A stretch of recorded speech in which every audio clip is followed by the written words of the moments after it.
Donald ট্রাম্পের Iran যুদ্ধ এখন এমন এক মোড়ে দাঁড়িয়েছে যেখানে তিনি নিজেই সম্ভবত ভাবছেন কেন যে ওভাল অফিসে পা রেখেছিলাম। একদিকে ইসরায়েল ভয়ে কাঁপছে যে তারা হয়তো শয়তান তাড়াতে গিয়ে তার বড় ভাইকে ডেকে আনছে, অন্যদিকে পেন্টাগন এমন এক বিল ধরিয়ে দিয়েছে যা দেখে ট্রাম্পের চুল আরও সোনালি হওয়ার বদলে সাদা হওয়ার জোগাড়। চলুন দেখি আসলে কি ঘটছে। প্রথমে আসা যাক ইসরায়েলের IDF এর কাছে। তারা হাজার হাজার হামলা করেও এখন মাথা চুলকাচ্ছে কেন? কারণ তারা বলছে বর্তমান শাসন ব্যবস্থা উপড়ে ফেলতে গিয়ে তারা সম্ভবত এমন এক নতুন নেতার পথ প্রশস্ত করেছে যে কিনা বর্তমানের চেয়েও 10 গুণ বেশি কট্টর হবে। মুস্তফা খামিনি আর সাইদ জালালের কথা ভাবলে ইসরায়েলি জেনারেলদের রাতের ঘুম হারাম হয়ে যাচ্ছে, যাকে বলে খাজনা চেয়ে বাজনা বেশি।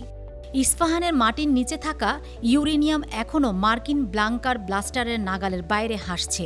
ইসরায়েল বুঝতে পারছে যুদ্ধ শেষে ইরান হয়তো আগের চেয়েও পারমাণবিক পাগল হয়ে ফিরবে। এদিকে পেন্টাগনের চাহিদা দেখুন, মাত্র এক সপ্তাহে $11 বিলিয়ন উড়িয়ে দিয়ে এখন আরও $200 বিলিয়ন চাইছে। পেন্টাগনের যুক্তি কি? খারাপ লোকদের মারতে অনেক টাকা লাগে, কিন্তু ট্রাম্পের নিজের ঘরের লোকেরাই এখন ক্ষেপে লাল।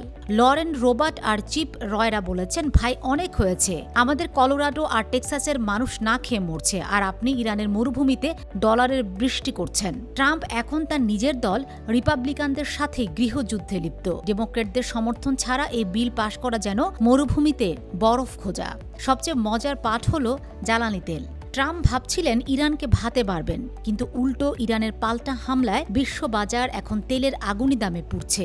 ব্রেন্ট ক্রুড $115 আর ওমান ক্রুড $150 ছুঁয়েছে। কি কৌতুক দেখুন! ট্রাম্প প্রশাসন এখন বাঁচার জন্য তাদের চিরশত্রু ইরানের তেলের উপর থেকেই নিষেধাজ্ঞা শিথিলের চিন্তা করছে। অর্থাৎ বাম হাত দিয়ে মারছেন আর ডান হাত দিয়ে তেলের জাহাজ আসার পথ করে দিচ্ছেন।